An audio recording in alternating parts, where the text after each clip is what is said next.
Hello friends, very good afternoon. कैसे हैं आप सब? होप आप सब अच्छे होंगे। फर्स्ट ऑफ ऑल तो मैं ये बोलना चाहूँगी कि ये हमारी क्लास 6 to 12 एनसीईआरटी सीरीज़ चल रही है, जिसमें हम अपना पॉलिटी कंप्लीट कर रहे हैं। मैं ये बताना चाहूँगी कि मैंने क्लास 6, क्लास 7 और क्लास 8 के भी चैप्टर 9 तक कंप्लीट कर लिया है। आज ये हमारा चैप्टर 10 है, आज ये भी कंप्लीट हो जाएगा। अगर किसी ने भी प्रीवियस वीडियोस नहीं देखे हैं तो वो मेरी प्लेलिस्ट में जाके देख सकता है। आज हम स्टार्ट करेंगे चैप्टर 10। उससे पहले मैं आपको एक छोटी सी इन्फॉर्मेशन दे दूं, अगर किसी को भी class 6 to 12 NCERT hand written notes purchase करने हो तो वो मेरा डिस्क्रिप्शन बॉक्स चेक कर सकता है। और अगर कोई भी बच्चा यूपीएससी से रिलेटेड प्रिपरेशन कर रहा है तो वो हैंड रिटन नोट्स किसी भी स्टैंडर्ड बुक्स के लिए मेरा डिस्क्रिप्शन बॉक्स चेक कर सकता है। आज हम स्टार्ट करेंगे चैप्टर 10। चैप्टर 10 क्या है हमारा? Laws and social justice. जो भी चीज़ें, जो भी नियम और कानून बनाए जाते हैं और जो भी न्याय के लिए, लोगों को सोशल जस्टिस दिलाने के लिए जो भी रूल्स एंड रेगुलेशन बनाए जाते हैं, तो उसके बारे में आज हम इन डेप्थ पढ़ेंगे। फर्स्ट है हमारा point, the government has to ensure that these laws are implemented. Government, पहला स्टेप हमारा ये है कि गवर्नमेंट को सबसे पहले ये इंश्योर करना चाहिए कि जो भी लॉज, रूल्स एंड रेगुलेशंस उसने बनाए हैं वो सही तरीके से, या वो लॉज इम्प्लीमेंट हुए हैं या नहीं हुए हैं। This means that the laws must be enforced. Enforcement becomes even more important when the law seeks to protect the weak from the stronger। ठीक है, इसका मतलब है कि जो भी लॉस ने बनाए हैं वो सही तरीके से इन्फोर्स हुए हैं या नहीं हुए हैं। और ये इन्फोर्समेंट तब ज़्यादा ज़रूरी हो जाता है जब क्या हो, रूल्स या कोई भी रेगुलेशंस माइनॉरिटी को प्रोटेक्ट करने के लिए बनी हो। ठीक है, किसी स्ट्रॉन्ग कम्युनिटी से किसी वीक कम्युनिटी को प्रोटेक्ट करने के लिए जब ये रूल्स एंड रेगुलेशन बनते हैं तब ये बातें ज़्यादा ज़रूरी हो जाती हैं कि गवर्नमेंट को ये टाइम टू टाइम देखना कि ये रूल्स या जो भी लॉज है वो सही तरीके से इम्प्लीमेंट हुए हैं या नहीं हुए हैं। For instance, to ensure that every workers get fair wages, the government has to regularly inspect work sites and punish those who inviolate the law. ठीक है, जैसे यहाँ पे एक एग्जांपल दिया है कि अगर आपने रूल्स बनाए हैं कि हर वर्कर को क्या होना चाहिए, सही वेजेस, फेयर वेजेस मिलने चाहिए, तो इस रूल्स को, इस नियम को लागू करने के लिए, मतलब सही तरीके से रनिंग के लिए गवर्नमेंट को हर रोज़ रेगुलर बेसिस पे इसका इंस्पेक्शन करना चाहिए। वो वर्क साइट्स पे इसका इंस्पेक्शन करना चाहिए और उन लोगों को पनिशमेंट देना चाहिए जो कि इस रूल्स एंड रेगुलेशन को वायलेट करते हैं। ठीक है, मतलब तोड़ रहे हो। Minimum Wage Act specifies that wages should not be below a specified minimum। ठीक है, मिनिमम वेज एक्ट जो था वो एक्ट हमारा क्या प्रिस्क्राइब करता है, वो एक्ट हमारा ये बताता है कि जो एक मिनिमम अमाउंट है उससे कम किसी भी वर्कर्स को नहीं मिलना चाहिए। Law specifying that there be adequate safety measures in work places, for example alarm system, emergency exits, properly functioning machine. ठीक है, लॉ हमें ये भी बताता है कि वहाँ पे क्या होने चाहिए, जो सेफ्टी मेजर्स हैं वो बिल्कुल अच्छे होने चाहिए। ठीक है, वर्क प्लेसेस पे, जैसे कि अलार्म सिस्टम कि अगर कुछ आग वाग लगने वाली है या लग गई तो अलार्म बजे, इमरजेंसी एग्ज़िट हो कि अगर इमरजेंसी में निकलना हो तो इमरजेंसी एग्ज़िट हो, प्रॉपरली वहाँ पे जो मशीन्स है वो सही तरीके से वर्क कर रही हो। Okay, law requiring that factories do not pollute air and water. और लॉ में ये भी बोलता है कि जो भी फैक्ट्रीज़ हैं, ठीक है, वो कभी भी एयर या वाटर को पॉल्यूट नहीं करेंगी। Laws against child labour in work place, जैसे वर्क प्लेस पे चाइल्ड लेबर एक्ट भी बना था कि आप बच्चों से काम नहीं करा सकते हो। ठीक है, what is the workers worth. One reason why foreign, मतलब इसमें जो वर्कर्स की क्या इनकम है इस तरीके से बताया जा रहा है। ठीक है, one reason why foreign companies come to India is for cheap labour. सबसे पहले रीज़न यहाँ पे ये बताया गया है कि सबसे पहला रीज़न ये है कि क्यों फॉरेन कंपनीज हमारे इंडिया में आके काम करना चाहती हैं। क्यों? क्योंकि यहाँ पे बहुत सस्ते लेबर्स हैं। ठीक है, यहाँ पे काम, इतनी ज़्यादा बेरोज़गारी है कि बहुत कम दामों में क्या होते हैं, लेबर्स मिल जाते हैं। Companies can save cost and earn higher profit. Company क्या कर सकती है, अपनी कॉस्ट काफ़ी हद तक अपनी कॉस्ट क्या करती है, सेव करती है, बचा लेती है और उसको प्रॉफिट बहुत ज़्यादा होता है। Lower working condition including lower safety measures are used as ways of cutting cost. ठीक है, वो लोग क्या करते हैं, लोअर सेफ्टी भी रखते हैं, मतलब सेफ्टी की चीज़ें प्रिकॉशंस उतने अच्छे नहीं लेते हैं ताकि उनके क्या हो, कॉस्ट और ज़्यादा बच जाए। One worker can easily replace another, और अगर किसी भी वर्कर्स ने कुछ आवाज़ उठाने की कोशिश की या कुछ भी बोला तो उसको आराम से क्या कर दिया जाता है, हटा दिया जाता है, क्योंकि बेरोज़गारी इतनी ज़्यादा है कि आराम से दूसरा वर्कर मिल जाता है। Since there is so much unemployment, there are many workers who are willing to work in unsafe condition in। ठीक है, क्यों ऐसा होता है, क्योंकि यहाँ पे बहुत ज़्यादा अनएम्प्लॉयमेंट है और बहुत सारे वर्कर्स ऐसे हैं जो कि अनसेफ कंडीशन में भी काम करने के लिए तैयार हो जाते हैं। Making use of the workers vulnerability, employers ignore safety in work place. ठीक है, वो मतलब वर्कर्स इतना ज़्यादा जो काम लेने लगते हैं वर्कर से, तो वहाँ पे जो एम्प्लॉयर्स होते हैं वो लोग सेफ्टी उस जगह की बिल्कुल भी नहीं, वो क्या करते हैं, इग्नोर कर देते हैं उस चीज़ को। Thus even so many years after the Bhopal gas tragedy, there are regular reports of accident in construction sites, mines और factories due to the callous attitude of the employers। ठीक है, इसमें बोला जा रहा है कि जो भोपाल गैस ट्रेजेडी हुई थी, आपने देखा होगा वहाँ पे बहुत सारे लोगों को हार्म हुआ था, तो उसके बाद भी वहाँ पे क्या हो रहा था, रेगुलर कंस्ट्रक्शन साइट्स पे आपने देखा होगा, माइन साइट्स पे देखा होगा, फैक्ट्रीज़ पे देखा होगा कि यहाँ पे रेगुलर क्या हुआ है, एक्सीडेंट्स होते रहे हैं, उसके बाद भी कुछ रुका नहीं है। इन्फोर्समेंट्स ऑफ सेफ्टी लॉज, फिर बोल रहा है जो सेफ्टी लॉज हैं उनको कैसे इन्फोर्स किया गया है। As the lawmaker and enforcer, the government is supposed to ensure that safety laws are implemented.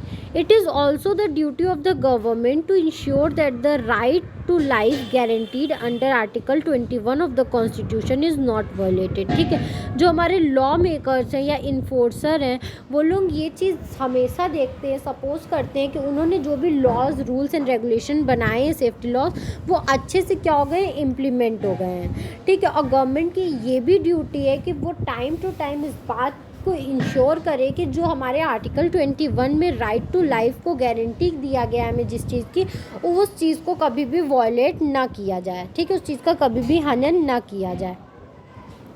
With more industries being set up both by local and foreign business in India, there is a great need for stronger laws protecting workers' right and better enforcement of these loss. ठीक है, जैसे ही जैसे हमारी बहुत सारी industries बढ़ते जा रही हैं, चाहे वो लोकल इंडस्ट्रीज़ हो चाहे वो फॉरेन इन बिज़नेस हो, ठीक है, हमें इस बात का ज़्यादा ध्यान रखना चाहिए, मतलब ज़्यादा हमें इस बात की ज़रूरत हो गई कि और ज़्यादा क्या हो गए, कड़े लॉज, नियम, कानून लाए जाएँ ताकि इस चीज़ का लॉज जो है उनका अच्छे से क्या हो सके, इन्फोर्समेंट हो सके। New laws to protect the environment, क्या क्या नए लॉज बनाए गए हैं हमारे इन्वायरमेंट को प्रोटेक्ट करने के लिए। In 1984 there were very few laws protecting the environment in India and there was hardly any enforcement of these laws.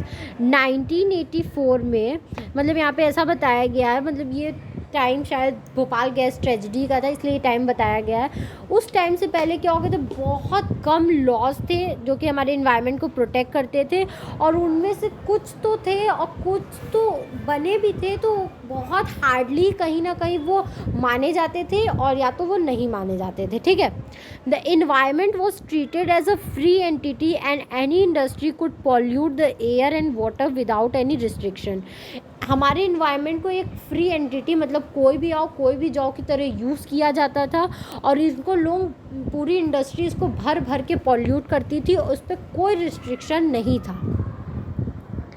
whether it was our rivers, air, groundwater, the environment was being polluted and the health of people disregarded. ठीक है, चाहे वो हमारी river हो, underground water हो, चाहे हमारा air हो, वो पूरी तरीके से भरपूर तरीके से क्या होता था, पॉल्यूट होता था। और वहाँ पे क्या होता थे, लोगों की जो हेल्थ थी वो क्या होती थी, ख़राब होती थी। The courts also gave a number of judgment upholding the right to a healthy environment as intrinsic to the fundamental right to life। ठीक है, कोर्ट ने बहुत सारी ऐसे जजमेंट अपने दिए हैं जिसमें उन्होंने बोला है कि लोगों को अच्छी इन्वायरमेंट मिलनी चाहिए ताकि उनके राइट टू लाइफ वाली जो फंडामेंटल राइट है उसका क्या हो, हनन ना हो, वॉयलेशन ना हो। In Subhas Kumar versus State of Bihar 1991, the Supreme Court held that the right to life is a fundamental right under Article 21 of the Constitution, and it includes the right to the enjoyment of pollution-free water and air for full enjoyment of life। ठीक है, Subhash Kumar versus state of Bihar एक case था, उसमें supreme court ने ये अपनी judgement दी थी कि राइट टू लाइफ क्या है, एक फंडामेंटल राइट है जो कि हमारे आर्टिकल 21 में लिखा हुआ है। और इसमें क्या होता है, एक लोगों को एक पॉल्यूशन फ्री वाटर यूज़ करने का पूरा हक है और पॉल्यूशन फ्री एयर उसकी क्या है, मतलब बेसिक राइट्स है उसको ये दोनों चीज़ पॉल्यूशन फ्री मिलने चाहिए ताकि वो अपनी एक बेटर लाइफ एंजॉय करके जी सके। The government is responsible for setting up laws and procedures that can check pollution, clean rivers and introduce heavy fines for those who pollute।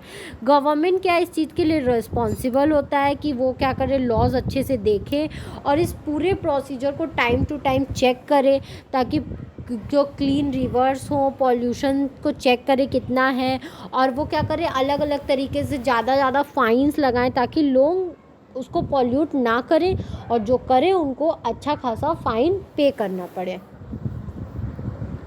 इसका ओवरऑल कंक्लूज़न क्या निकलता है, इसका ओवरऑल कंक्लूज़न निकलता है laws are necessary in many situation whether this be the market, office और factory, so as to protect people from unfair practices, private company, contractors, business person in order to make higher profit resort to unfair practices such as paying workers low wages, employing children for work, ignoring the condition of work, ignoring the damage to the environment and hence to the people in the neighborhood etc। ठीक है, यहाँ पे बोला जा रहा है laws हर चीज़ों में ज़रूरी है, चाहे वो मार्केट हो, ऑफिस हो, फैक्ट्री हो या लोगों को अनफेयर चीज़ों से जो उनके साथ गलत प्रैक्टिसेस हो रहे हैं उनसे बचाने के लिए हो। जैसे कि private companies, contractors, business person है, वो लोग अपने ज़्यादा पैसे के लिए क्या कर रहे हैं, लोग वर्कर्स को कम पैसे दे रहे हैं, इन्वायरमेंट को पॉल्यूट कर रहे हैं, वर्किंग कंडीशन नहीं देख रहे हैं, बच्चों से काम करा रहे हैं। इन सब चीज़ों के लिए हमें क्या है, एक स्ट्रिक्ट लॉज की ज़रूरत होती है।